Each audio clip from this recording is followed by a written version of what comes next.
Advocate CB कोरे यांनी दिल्या गुरुपौर्णिमेच्या शुभेच्छा.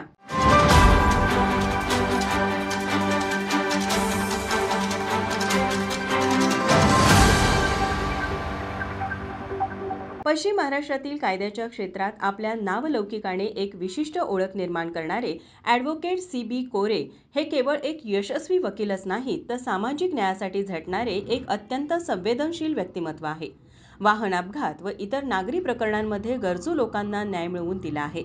ॲडव्होकेट CB कोरे म्हणाले, माझे खरे गुरु माझे आई-वडील. त्यांनी दिलेल्या मूल्य शिक्षणामुळेच मी आज समाजात नीतिमत्तेने वकिली व्यवसाय करत आहे. याशिवाय भक्ती संप्रदायातील बाबा महाराज सातारकर यांना आध्यात्मिक गुरु मानून त्यांनी गुरुपौर्णिमेच्या दिवशी आपल्या जीवनात आध्यात्मिक आनंद व शांततेची प्रार्थना केली. यानंतर गुरुपौर्णिमेच्या शुभेच्छा देताना ते म्हणाले, पहिला गुरु कोणाला मानावं? माझ्या म्हणण्याप्रमाणे पहिला गुरु स्वतःला. माणसानं स्वतःलाच घडवायचं असतं. त्याचबरोबर स्वतः घडत असताना, स्वतःची जीवनाची वाट चालत असताना, त्याच्यानंतर ज्यांनी आपल्याला जन्म दिला ते आई आणि वडील. त्याचप्रमाणे माझ्या आयुष्यामध्ये एक थोर संत आले. स्वर्गीय हरिभक्त परायण बाबा महाराज सातारकर यांचा सहवास 10 ते 15 वर्षे मला लाभला. त्यांच्या सहवासातून मला अध्यात्माची ओढ लागली. खूप चांगली प्रवचने कीर्तने ऐकायला मिळाली आणि एक मनामध्ये स्वतःला भास होऊ लागला की त्यांच्या प्रवचनातून कीर्तनातून अनेकांचे जीवन सुखमय आनंदमय होते. तसं त्याचा मलाही लाभ लागला. आज बाबा महाराज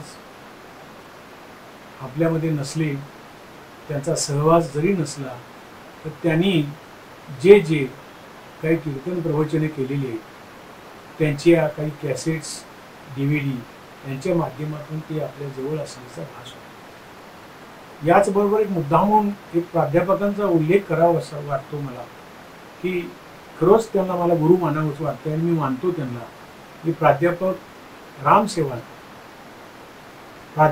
शेवाळकर यांनी एक पसायदानावर स्वतःचं लेक्चर दिलेलं आहे.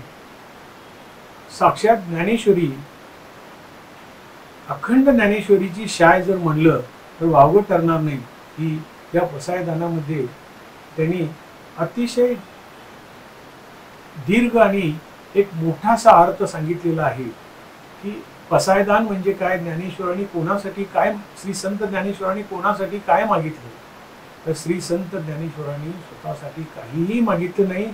त्या विश्वात्मक देवाकडे त्यांनी प्रार्थना केली, या सृष्टीवरील जीवजंतू, प्राणी, सर्व वृक्ष सर्व सुखी होतील काय, ही अशी भावडी आशा व्यक्त केली. आणि सगळ्यात शेवटी त्यांना मनात काय वाटलं माहीत नाही, तर त्यांनी सगळ्यात शेवटी म्हणलं विश्वात्मक देवाला, हा होईल का हो दान पसावं?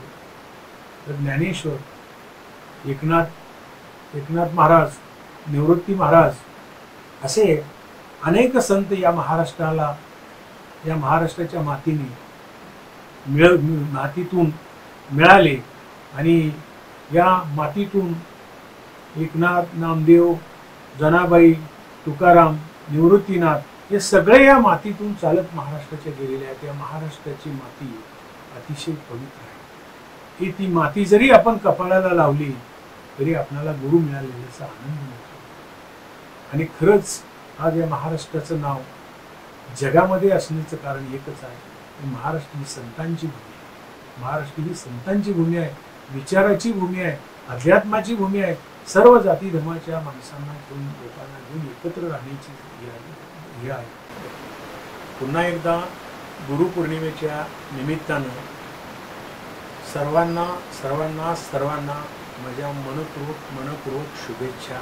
सामाजिक न्याय, आध्यात्मिक जाणीव आणि गुरुसेवेची नितांत श्रद्धा यांचा सुरेख संगम असलेले ॲडव्होकेट कोरे हे नव्या पिढीसाठी प्रेरणास्रोत ठरत आहेत.